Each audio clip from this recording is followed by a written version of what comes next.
Ladies and gentlemen, you are locked into Fourth and Frames. I am Redman. You're here with Aiden Weingartner and Kyle Ziegler. As tonight we dive into our way too early wide receiver rankings, part one for 2025. Where we're going to review our wide receivers 13 through 24 heading into the 2025 season.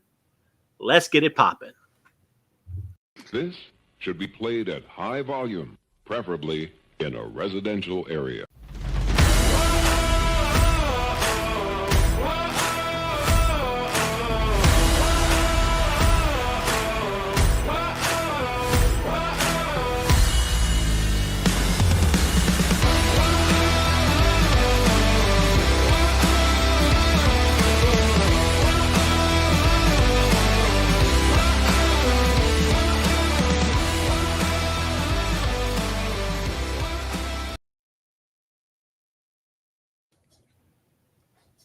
And we appreciate all of you dropping in with us tonight and welcome you into Fourth and Frames here on the Fantasy in Frames YouTube channel, podcast network, Spotify, whatever you want to call it.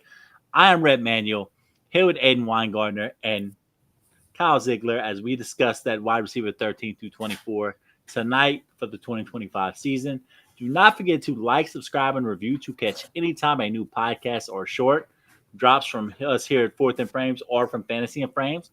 And you can also search for all of the podcasts here at Fantasy and Frames by name, wherever you listen to podcasts. And for us, make sure to subscribe to the Fourth and Frames podcast and lock in at fantasyandframes.com for the latest weekly IDP and Dynasty rankings, articles, takes, news and notes, all those fun things that we can give you with that championship winning advice that you've come to expect from us here at Fantasy and Frames. But first, let's go around the frames. Aiden, how are you tonight, man? I'm great, man. I was down sick for a few days last week, but I'm ready to go tonight and talk some wide receiver rankings with you. And Kyle, man, how about you, man? I'm doing great. Glad to be here. A couple weeks ago when we did our running backs, you guys talked about how you guys really love the running backs, like one of y'all's favorite positions. Well, wide receiver is one of my favorite positions. I played it in high school, and in fantasy, I love the receiver because I find myself doing a lot of zero RB in redraft. It's just kind of I never go in like knowing what I'm going to do, but I find myself going towards that zero RB and just loading up on top tier wide receiver talent is something I just love to do. All right. So now that we've had this revelation of you being a high school wide receiver, if you had to comp yourself to an NFL wide receiver these days, you would be a poor man's insert here. I was always called Wes Welker. Oh, ooh. Wes Welker. So, yeah, I was the slot guy, the little hitch routes, and go down on one knee as fast as I can before I get hit. It's not a yak guy, huh? No. I could catch the football. Well, we love to hear that as well. And so here we are, and there's our man Drew Scott. Welcome, hanging out with us tonight. Drew, wish you were here. Nate, we wish you were here with us. But I got my two boys right here, Aiden and Kyle, as we go into some news and notes. And guys, it is that time of the year. What time of the year, you ask? Well, it's the time of the year where we unnecessarily talk about Kyle Pitts. And there's some Kyle Pitts trade talk. There's some Kyle Pitts isn't very good talk. But guys, I just want to go around the frames real quick and say that if there was a trade destination where Kyle Pitts could revive his career, I'll start with Kyle, then go to you, Aiden. What do you think would be the best landing spot for a guy like Kyle Pitts to revive his career? Yeah, at first, I'd like to say it's probably unlikely that anything is actually going to happen. But for the sake of argument, don't want to be a Debbie Downer here. I'll go with, what do you guys think about the New York Giants? You got Theo Johnson to compete with. Rookies and Jackson Dart, whenever he gets that starting job, tends to lean on the tight end a little bit. Could be a nice little tandem there in New York. Dart, Neighbors, Pitts. Does it have a ring to it? Aiden, does it have a ring to it? I don't know. I want to bring up a landing spot here, and my landing spot is the Los Angeles Chargers.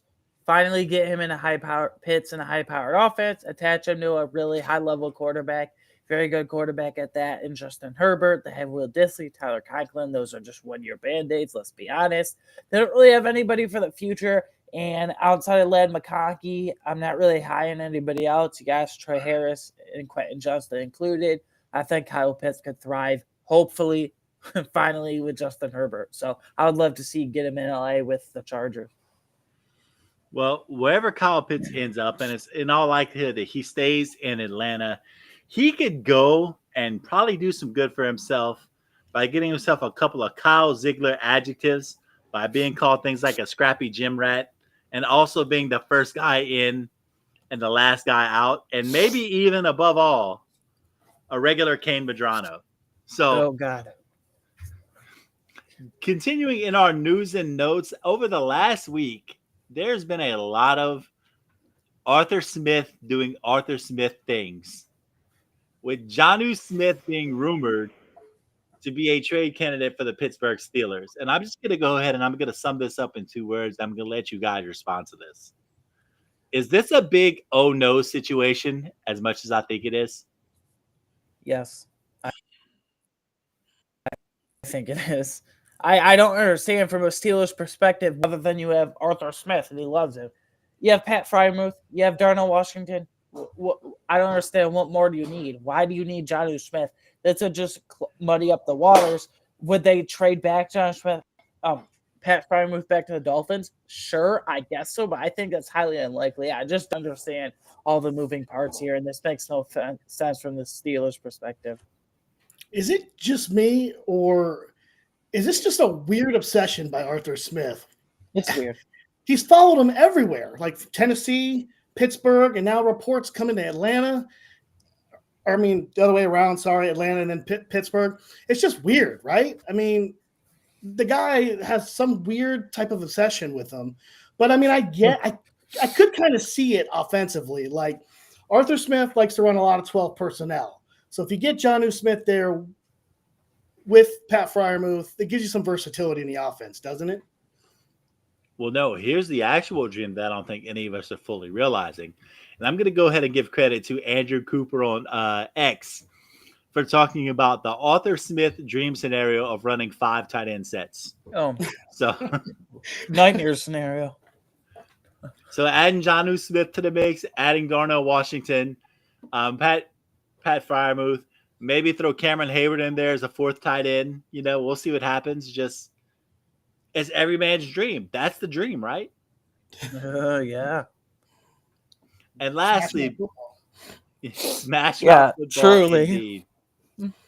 Before we get into talking about our wide receivers 13 through 24, there were a few interesting tidbits that came out of OTAs in the past week. I'm kind of just going to talk about them really quickly. Apparently, the San Francisco 49ers have Jacob Cowing, a draft pick from last year, taking first-team reps right now. Jaden Higgins, the rookie, showing out in Houston minicamp. Emeka Egbuka flashing over in Tampa. Aiden, does any of it really matter in OTAs?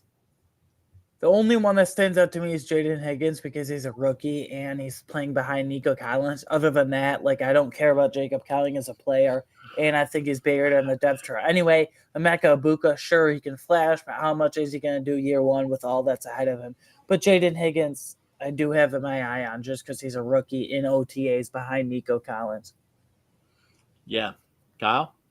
Yeah, pretty much the same. I try not to get caught up in all this camp news and stuff because it can really steer you in the wrong direction, especially even rookies like Jaden Higgins. I just try to kind of stay out of the camp news and just, sure, we keep our eye on it, okay? If it continues and things pop even more later on, well, then maybe we got something here. But right now, it's way too soon, way too early. It's a tea leaf right now, and it's not a trend. So it is a singular tea leaf. So, guys, let's go and get in talking to our wide receivers 13 through 24, our early rankings for fantasy football here in 2025. First thing I'm going to do is I'm going to go ahead and go through our rankings, starting with me, then going to Aiden, and then going to you, Kyle. So at wide receiver 13, I had Jackson Smith and Jigba, then Terry McLaurin, T. Higgins, then Mike Evans, Garrett Wilson, Devontae Adams, Devontae Smith, Tyreek Hill. At wide receiver 20, DJ Moore, Rashee Rice, Zay Flowers, and DK Metcalf running on my top 24. Aiden had Lad McConkey, Garrett Wilson, Terry McLaurin, Adams, Evans, Higgins, Marvin Harrison Jr., way too low. Cortland Sutton, Travis Hunter, Zay Flowers, DK Metcalf, and Tyreek Hill. And then you rounded out, Kyle. You came with JSN, Devontae Adams, Terry McLaurin, Tyreek Hill, DJ Moore, Higgins, Metcalf, Wilson, Harrison Jr., Devonta Smith, Rashee Rice, and Cortland Sutton. So, Kyle, one of the first things that stood out to me whenever we were going ahead and we were looking at these rankings, my man, we've split the difference on Tyreek Hill. I came in at wide receiver 20. Aiden came in at wide receiver 24. And you came in the highest on Tyreek Hill at wide receiver 16. Man, I'm going to be honest with you. Last year was a bad Tyreek Hill season. Like, just really not himself. Maybe people starting to think that age clip has started to creep up on him. Maybe he's past his best. Maybe he's got too many children. He's not getting enough sleep at night. I don't know. But what is it that you see that has you believing that Tyreek Hill is due for a bounce-back season to have him ranked at wide receiver 16? Yeah, he definitely had a rough season because Tua missed 6 games, and I know Tua's been injury-prone. He's shown that. And his production, Tyreek Hill, is tied to Tua staying healthy. I fully agree with that. But it was only – we know what Tyreek Hill is capable of. It was only 2 years ago where he led the league in receiving with almost 1,800 yards receiving on the same Dolphins offense. This is the cheapest you can ever get Tyreek Hill as a wide receiver 2. I can't even remember a time in an ADP where you can get him this low. He still has that burst. He still could take that wide receiver screen 90 yards to the house. There's no denying that. I want that kind of player to go with my steady RB1 or my wide receiver 1, however I start the draft. And look, last thing. What if I asked you guys that Tyreek Hill is in a contract year? Would you bump him up in rankings at all? Just a smidge, would you? Just a little. I would consider it. You guys know where I'm going with this? Yeah, contract year, trying to put all the best tape out there. Yeah. And do you know how much money he's due next season with Miami on that contract? Not off the top of my head, no. $29.9 million. They're not going to pay it. So that's not going to happen. So he's essentially in a contract year because they can move on from him. They'll save more against the cap by releasing him if it goes that route than they would keeping him for 29.9, or he performs well and now he's on the trade block. So I'd like me some Tyreek Hill. I think that needs to be stated because if he's playing well, he's a tradable asset, or they keep him because they're in a playoff run. They're only going to trade him if the wheels fall off. But if they're playing well, they're going to keep him and try to make their push. So that's why I like Tyreek Hill. Okay, Aiden, you were on the whole other side of the spectrum. You had him at wide receiver 24. So Kyle has given us the reason as to why he is high on Tyreek Hill and believing that he is a value.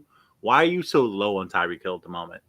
I just don't like everything that's surrounding Tyreek Hill right now, between his commitment issues with what he said with, I'm gone. And then since then he said he's recommitted to the Dolphins. And then he just casually had apparently 2 offseason wrist surgeries, like no big deal. But with age, the speed has dropped off a cliff. The targets did drop off last year. And what if Jalen Waddle just continues to be clearing away the wide receiver 1? And what if Tua, which we've seen before, unfortunately, gets another concussion or 2, even just one more, and this offense literally cannot function without him, and they literally cannot move the ball. So I'm just between on-field, off-field, advanced metrics, age, speed-wise, I'm just really concerned about Tyreek Hill. And honestly, this Dolphins offense as a whole. And it mainly stems from my confidence in Tua, which honestly isn't much right now, injury included. Yeah, and I mean, these are all interesting facts to bring up, but here's why I'm just kind of looking at things and why I'm kind of splitting the difference. Because prior to last year, Tyreek Hill had a 5-year run where he had 135 targets, 159 targets, 170 targets, and 171 targets. Excuse me. That's a 4-year run. Now, in all of those years, 2022 and 2023 were the only years where he eclipsed that 1,700-yard mark. So these are all nice things to say that, hey, Tyreek Hill, He's a productive player. He's always been a productive player. Even last year, whenever he had a down year, he still had 950 yards and 6 touchdowns. He wasn't exactly he might have been a bust by Tyreek Hill standards, but by other standards, he had a pretty solid season. Here is where I get concerned, is that Tyreek Hill, far and away considered the best deep threat in football, only averaged 1.92 yards per route run last year. And when adjusted for formation, that number came down to 1.52 yards per route run. Now, that could have been a usage issue. That could have been a not having Tua issue, as you alluded to, Kyle. But at the same time, it gives us pause. And it gives me pause, which is why I'm somewhere in between what you guys have. In that, if the situation is not perfect, I don't think we ever get to the point where we see Tyreek Hill knock down 1,700 yards again. I mean, he's 31 years old. Every player at some point falls off that cliff. Time is still undefeated. It doesn't matter who you are. Tyreek Hill might still run a 4.4 whenever he's 35 years old. But you know what? He might run a 4.5 at 34. But at the end of the day, people are going to catch up to him. So I don't know if this is the year that happens, but all I know is that there were some alarming signs from last season that give me some pause heading into 2025. Well, I will say this. Jonnu Smith being on the trade block, they move him. Dude, that's another target hog right there. He's going to eat so many more targets off of that trade if it actually does happen. Yeah, I mean, that's a fair point. So moving from Tyreek Hill, I want to go ahead and talk about one of my favorite sleepers here in 2025. Somebody who you guys both have listed within your top 20s this week. I think you're going to find this guy maybe take a little bit of a jump next week in my list. But let's talk some Marvin Harrison Jr. right now. Because, Aiden, I want to have the discussion with you particularly because, yes, Marvin Harrison Jr. came in as one of the most hyped rookies of all time in the NFL last year. And while he didn't quite live up to that hype that was given, and I called that heading into last season, there are some metrics that suggest the fact that he didn't produce at a higher level was a fluke. So, Aiden, why are you so low on Marvin Harrison Jr. right now and have him heading into 2025 as your wide receiver 19? So I love Marvin Harrison Jr., the player. I love the talent here. This just goes back to I have big concerns about Kyler Murray, specifically through the passing game. And offensive coordinator Drew Petzing, the way he deploys Marvin Harrison Jr. Last year, we saw him deploy MHJ in a very downfield kind of role, and that's not his role. Harrison should be getting the ball in space and working after the catch, and that's just not how he was deployed. We're hoping that's how he's deployed this year in 2025, but will it come to fruition?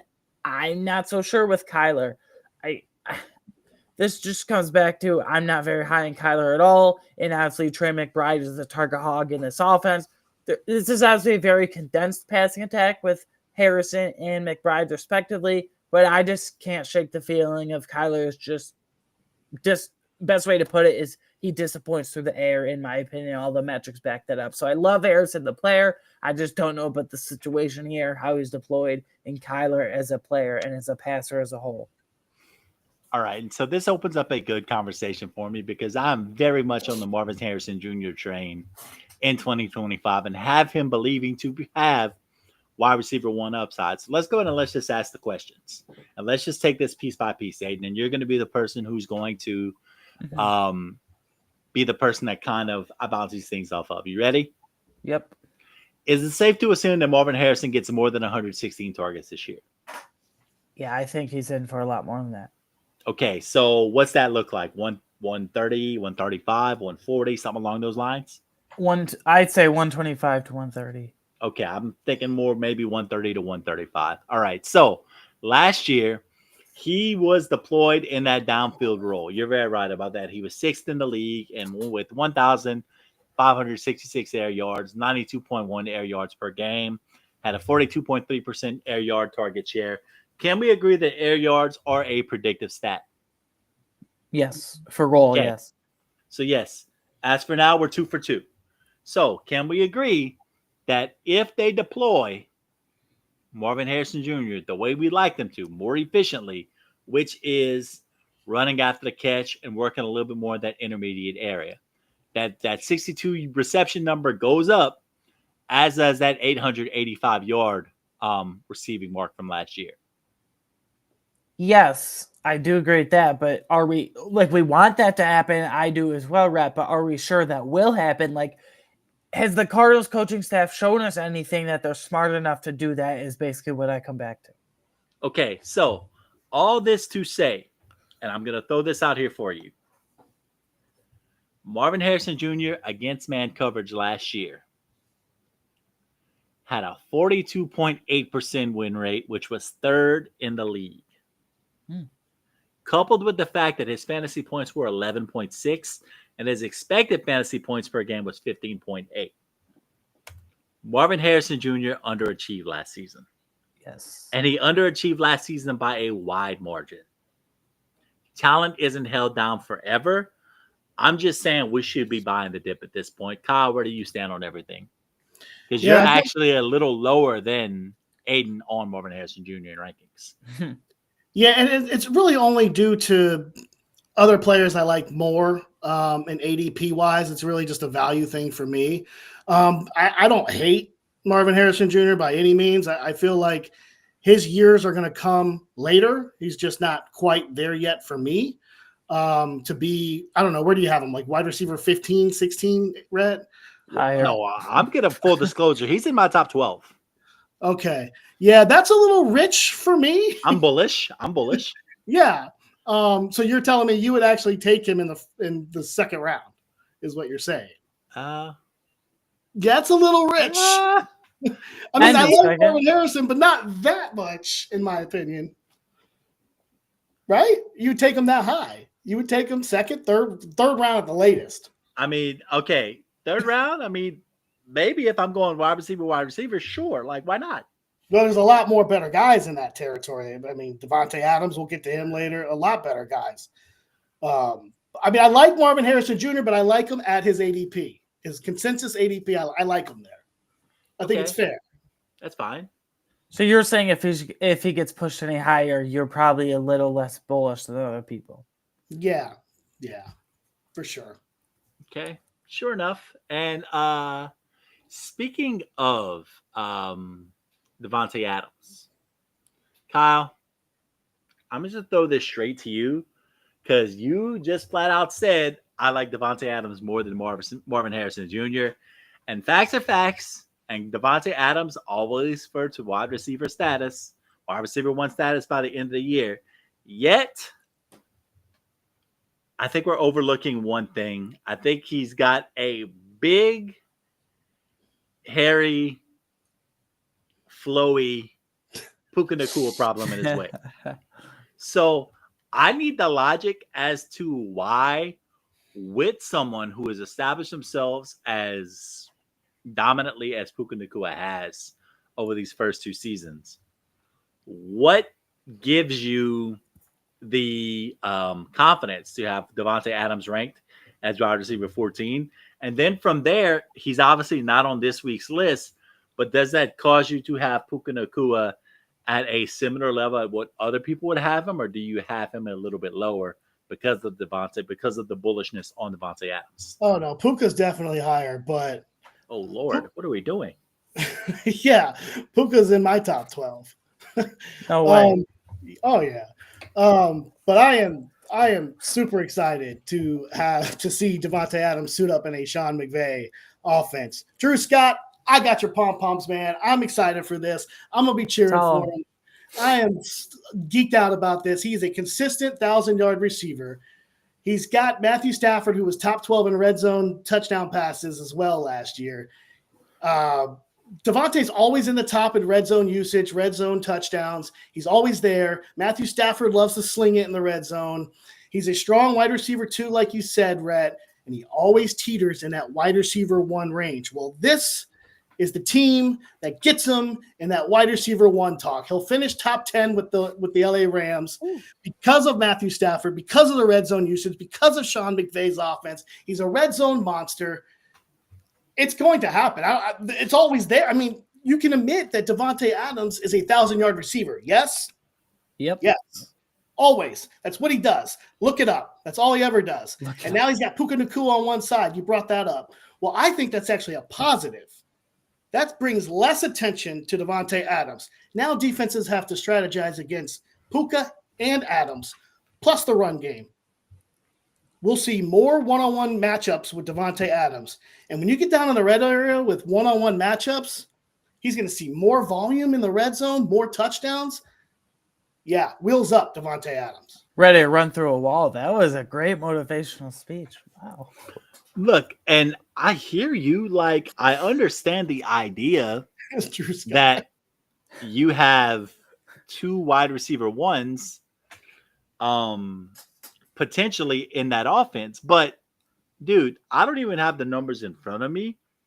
But I'm going to find it very hard in the history of fantasy football to find an offense that supported 2 wide receiver 1s in the same season. If you have an example off the top of my head, I'm happy to hear it. But it's just not a thing that happens. The targets can be consolidated all you want. Guess what? We still have to support a run game. We still have to support Kyron Williams. We still have to do something to make people not sell out on the pass every down. Like, I hear you. I understand that you can have a very strong wide receiver 1 season and a very strong wide receiver 2 season within this offense. That said, I just don't see how we can have 2 guys who finished in the top 12 of wide receiver rankings in the same season. But Aiden, if you want to prove me wrong and take Kyle's side, I'm happy to hear you out, man. Wait. There he goes. Drew says Higgins and Chase literally last year. Okay. As Drew says, there you go. I'll take Kyle's side. I'm not as like pumped up as like top 10 to 12 wide receivers for both of them, but we saw like, can Puka be a top 5 wide receiver and Davante Adams can be top like 15, 16? I think that's well within the realm of possibility. We saw Matthew Stafford support 2 high-level fantasy wide receiver 1/2s in the form of Cooper Kupp and Puka when they were both playing together healthy in 2023. So while I'm not as like extreme, like bullish, ready to run through a wall for Davante Adams like Kyle is, I'm not far off, I would say. I love Davante Adams in this Rams offense. He hasn't fallen off. It was just an Aaron Rodgers thing last year, but Davante himself hasn't fallen off one bit.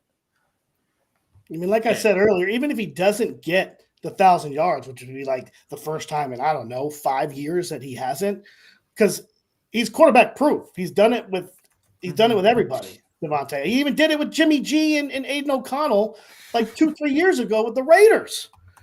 So even if he doesn't get that kind of volume, the red zone usage in Davante Adams is going to catapult him in points. I love it. Yeah. All right. So I think what everyone's trying to say tonight is that I'm a big fat phony and that I don't know what I'm talking about. And that's okay, guys. I just want you to understand that at the end of the day, you know, I believe in Davante Adams. I believe in Puka Nacua. I believe that consolidated target shares lead to a lot of fantasy success. It's just hard for me to get all the way there because you mentioned Chase and Higgins last year. And Drew also mentioned that he believes that Godwin and Evans might have done it before too, that he's pretty sure. My problem with this is the fact that, and Drew would be able to speak on this much better than I would because I'm not a Los Angeles Rams expert. And maybe y'all can speak to this as well. There were some very good up-and-comers on that defense last year. Kyle, what's that defense projected to look like this year for the Rams? Pretty good. Yeah. Okay. Right? Yeah. So in a good defense that has a positive game script, which is what I'm getting at, it'll be hard if the Rams are ahead and they are expected to be a Super Bowl contender here in 2025. Wait. the Philadelphia Eagles had a good defense, didn't they, Rhett? They did. Saquon. Or I love that offense. And A.J. Brown, Devontae Smith, Jalen Hurts, they do their thing with a great still defense. put up points. Fantasy And points. Saquon Barkley also touched the ball 500 times last year. All I'm saying is this. It is very possible. It's likely that a good defense and a good offense coexist for fantasy purposes. But to finish with 2 top 12 fantasy wide receivers like the Bengals did last year, their defense was historically bad. And if the Rams defense is historically bad, then they're in no way, shape, or form hitting those expectations that people expect them to this year. So for Drew's sake, and he's out here, he's getting pumped up, and you're gassing my boy up right now. He's ready to go. He might come out of vacation here. I'm waiting for him to pop on here. And Drew makes a good point that he says that it's all going to come down to if Stafford's touchdown rate increases or if Kyron keeps getting the easy money touches. Great points there. I like both players. I probably gravitate, I think as we all would, probably towards Puka Nacua a little bit more because he does have a year more familiarity inside of that offense. And I think that this is more of a football move than it obviously was a fantasy football move for the Rams. So I think it's going to work out great. I think they're going to be a very good football team. But as I'm kind of beating this dead horse, and we can go ahead and keep moving from here, it's just hard for me to see a situation where with a team with very high expectations that is expected to be ahead a lot of the time supports 2 fantasy wide receiver ones. That's a fair point. And I will just add that, I know that I'm extremely bullish on Devontae Adams, as you are on Marvin Harrison Jr. Yes, This will be a fun fantasy point production to keep an eye on. Who's getting more? Right. It's going to be fun. But I will say this on Adams, because I know how bullish I am on him. If you can get Adams where he's naturally going a little bit lower than this or a lot lower than this, then there's a lot of room for him to outperform that ADP. As bullish as I am on him, if I can get him in the actual consensus, which is like, that wide receiver 17, 18, 19 range, then that is a good spot to get Devontae Adams in redraft. Yeah, and I agree with that completely. And if he outperforms that and becomes a wide receiver 14, then you're doing great for yourself. As long as you're getting value and outperforming, you're doing great in fantasy football. Mm-hmm. Yep. Yeah. All right. So, Aiden. Yep. Did you ever wonder why it is that I get mad at you all the time? I just thought it was because you didn't like me, but no. Well, that wasn't the case, or that might have been the case until I looked at your rankings and I saw that you had America's adorable sweetheart, Ladd McConkey, outside of your top 12. Granted, you have him at wide receiver 13, so he's almost there. But as I was told as a young man, almost only counts in 2 situations. And those situations are horseshoes and hand grenades. So, Aiden, I'm going to need you to explain yourself, defend yourself, and be prepared to get flamed on why you hate Ladd McConkey so much. Give me the logic. So I love Ladd McConkey, the player and talent. There's just sure you do.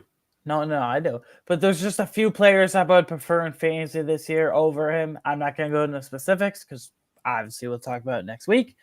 But the Chargers, obviously, when they play fast pace, or when they want to play fast pace, they can when they want to. But for the most part last year, majority of the season, they were run-heavy offense with J.K. Dobbins and Gus Edwards. And then this year, they retooled. Not only did they sign Najee Harris, but they also drafted a big, young, bruising receiving back in Omega and Hampton. And I'm expecting them to be even more run-heavy again with the personnel they signed and drafted, respectively, and the additions they made. And they still have Greg Roman and Jim Harbaugh. I love Ladd McConkey. There's just a few more guys I prefer ahead of him in more pass-happy offenses, if that makes sense, and more guaranteed targets in more high-volume passing attacks than Ladd McConkey. Okay. Kyle, go ahead and give me where you are on Ladd McConkey at the moment, and then I want to go ahead and I want to dive into the numbers on him. Well, yeah, I'm gonna direct this question to Aiden. Aiden, did you see my Dynasty write-up on Lad McConkey? Yes, I did the other day. Yes. Okay, good. And it didn't change your opinion, I guess. No, I still kept him at wide receiver 13 just because, again, there's a few more proven passing attacks, higher volume passing attacks ahead of him. Okay, that's fair. But yeah, back to Red's question. I do like Lad McConkey a lot. Justin Herbert, one of the league's elite arm talents, ranked third in hero throws. McConkey earned a 22.9% target share in that offense as a rookie. Did you know, you read this, Aiden, but for the people out there, did you know that McConkey set records last year? Mm-hmm. His playoff record, 9 catches for 197 yards and a touchdown, third most receiving yards in a playoff debut, trailed only Calvin Johnson and Demaryius Thomas. And he set the LA Charger rookie record for catches and receiving yards for the Chargers, beating out Keenan Allen. Mm-hmm. So I am pretty high on Lad McConkey. Okay. So we're going to go ahead and we're going to put Aiden in the very, very, very strong minority right now because Aiden, we're going to go ahead and we're going to drop the knowledge on you real quick, buddy. Okay. Aiden's in the hot seat. You're in the I'm hot seat. fine with that. I'm here to hear all knowledge. Aiden, you're going through the grinder right now. You go take this whooping right now, bro. All right. So Lad McConkey, first off, we can all agree that good fantasy production, predictive fantasy production tends to come out of the slot. Lad McConkey last season, 473 slot snaps, 6th in the league. Only 30th in air yards at 1105.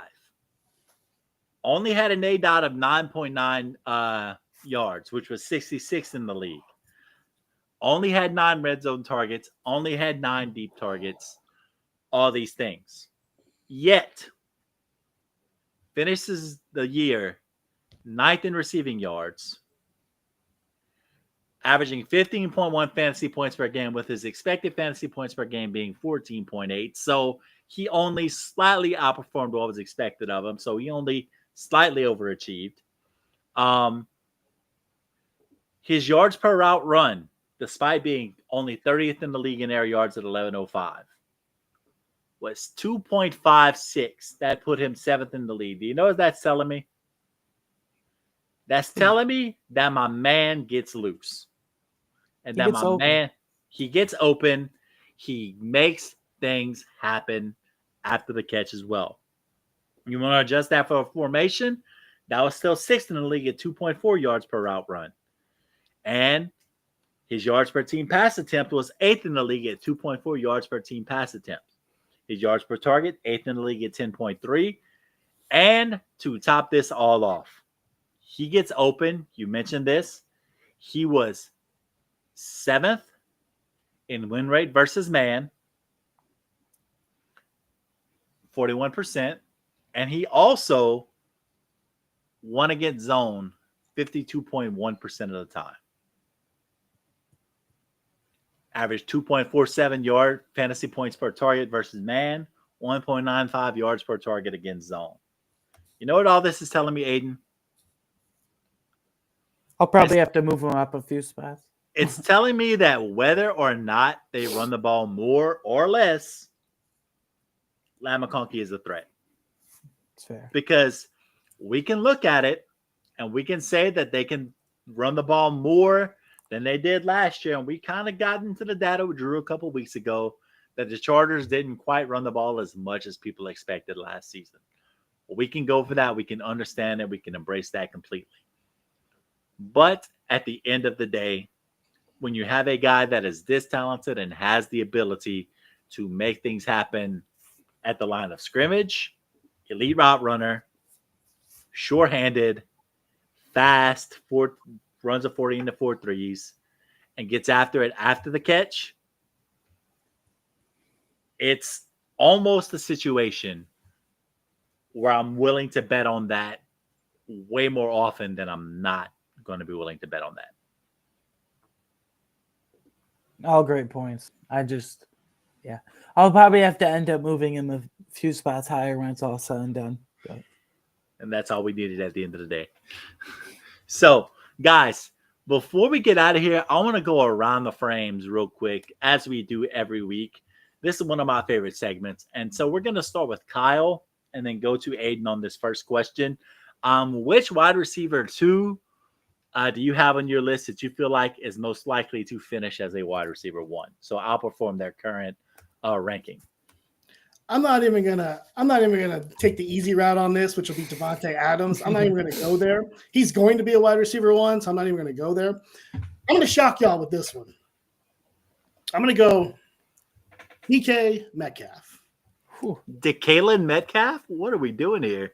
Well, No QB. Yeah. Well, to preface this, I'm going with this as Aaron Rodgers being the quarterback in Pittsburgh. Okay. So let's be clear on that. If Aaron Rodgers does indeed sign with the Pittsburgh Steelers, DK Metcalf will be a wide receiver 1. He'll be working with his best quarterback since his early days of Russell Wilson, right? He reminds me a lot. When I say this, you guys are going to laugh. He reminds me a lot of Devontae Adams in ways, not really like in shapes of like body-wise. He's much bigger than Devontae Adams, but the point is he is an alpha, and he is the wide receiver 1. And Aaron Rodgers loves his wide receiver 1. He targeted Devontae Adams like a monster in the Green Bay days. And I actually went into a little bit of a deep research here. From week 7 to the end of the season last year with Adams and Rodgers, okay?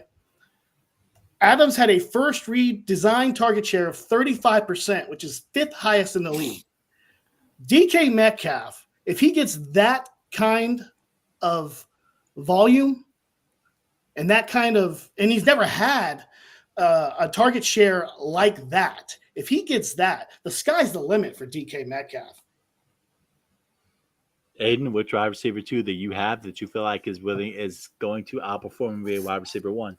So I feel like a lot of people have forgotten about this guy having wide receiver 1 potential because of the poor QB play the last couple of years, but the talent's undeniable, and it's Garrett Wilson. I'm very high on Justin Fields, as we talked about in a very first early QB episode about a month or so ago.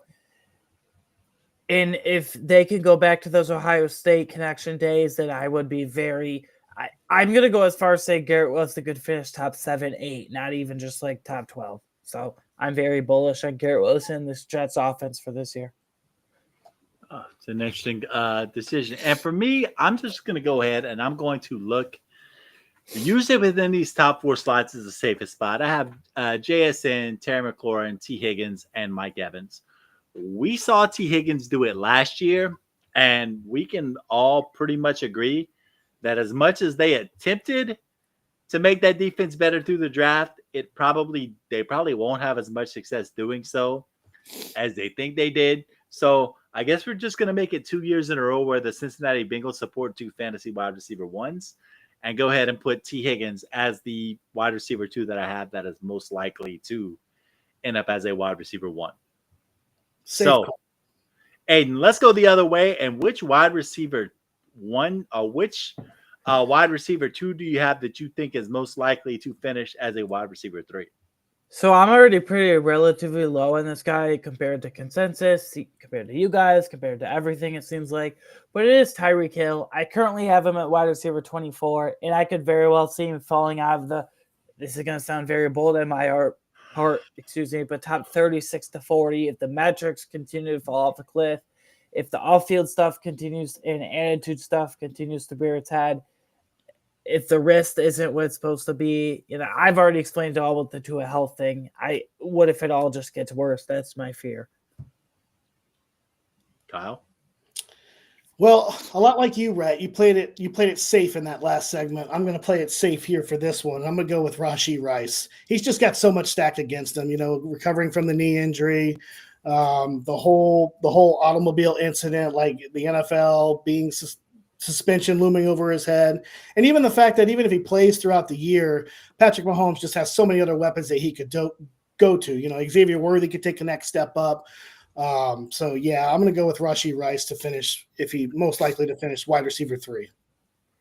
Okay. And for me, I'm just going to go ahead and once again, play it safe because we have 2 years of data that show that this player is all likely going to finish as a wide receiver 3. Currently, as my wide receiver 2, as my wide receiver 23, Zay Flowers in his first 2 years in the league has been awfully consistent. 2023, 77 receptions, 858 yards, 5 touchdowns.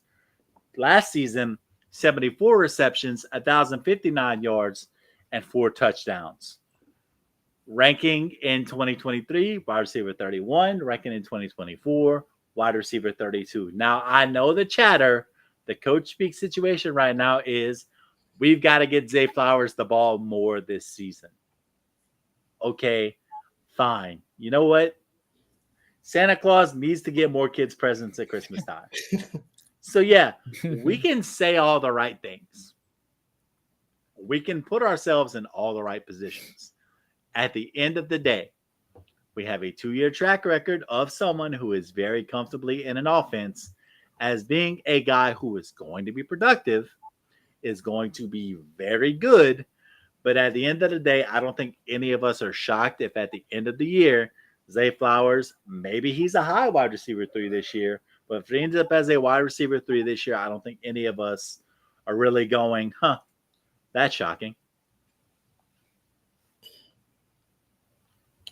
So, guys, before we get out of here, I want to talk about our friends over at Fast Draft and make sure that you download and subscribe to the Fast Draft app today using the promo code FRAMES, which will earn you a first-time deposit match of up to $50 in credits.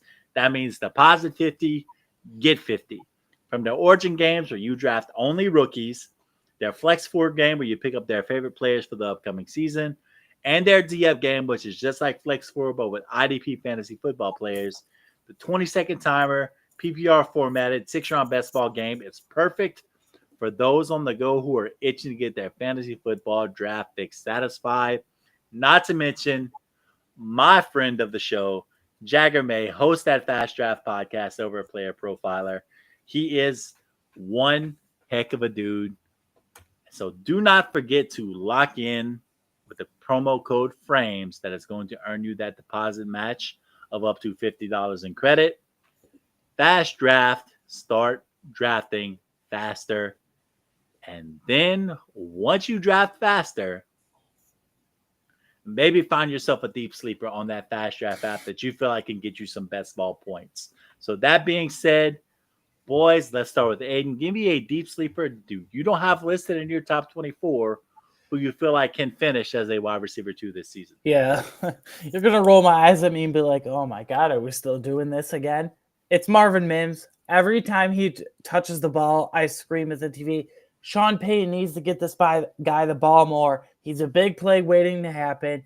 I absolutely think it could be the wide receiver 2 behind Cortland Sutton. I understand that the Broncos drafted Pat Bryant, but by all accounts, Bryant and Marvin Mims do very different things. So that's not really a concern for me. So I'm going with Marvin Mims just because of the big play potential. And I think with more volume, he could be very efficient and have more of those big plays. Kyle? For me, let's go Jawan Jennings. Look, Jawan Jennings, San Francisco, he really stepped up last year with the Niners.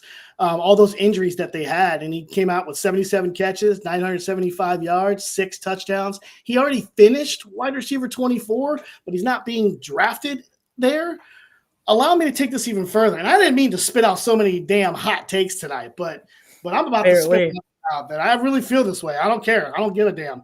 He has the capability of finishing top 15. He was right there last season, actually. Cortland Sutton was the wide receiver 15 last year, and his numbers compare to his. 81 catches, 1,081 yards, and 8 touchdowns. Wide receiver 15 was Cortland Sutton. It's just a modest improvement for Jawan Jennings. So I think he can actually finish in the top 15. Love it. And I'm going to go ahead and I'm going to go looking at the Fantasy Pros ECR over a wide receiver 31. If I have to be down on Tyreek Hill, then I have to be up on Jalen Waddle. I just think this is a guy that has too much talent. He is a guy who they've found a way to coexist in the past. And if you ask me with a guy like Jalen Waddle who has as much talent as he does, wide receiver 31, might just be a little too low for him, in my opinion. Mhm. So, It's a fair one. yeah. I like So, it. before we get out of here, boys, we discussed our top 24s. We discovered tonight that I love Marvin Harrison just as much as Aiden hates Eli McConkey. And neither of us love any of these people as much as Kyle loves Devontae Adams. So Yeah. next week, when we get back, we're going to be discussing our wide receivers 12 through 1 for the 2025 season. And don't forget for the rest of this week, and don't forget to lock in at fantasyandframes.com, whether it's the draft show, whether it's shoot the gap, whether it's 1 foot down, whatever we have going on, it is worth taking your time to lock in and subscribe to our podcast. So for my boys that aren't here, Nate Markham and Drew Scott, for my boys that are here, Aiden Weingardner and Kyle Ziegler, I'm Rhett Manuel. We are Fantasy and Frames. We are Fourth and Frames. Toodles.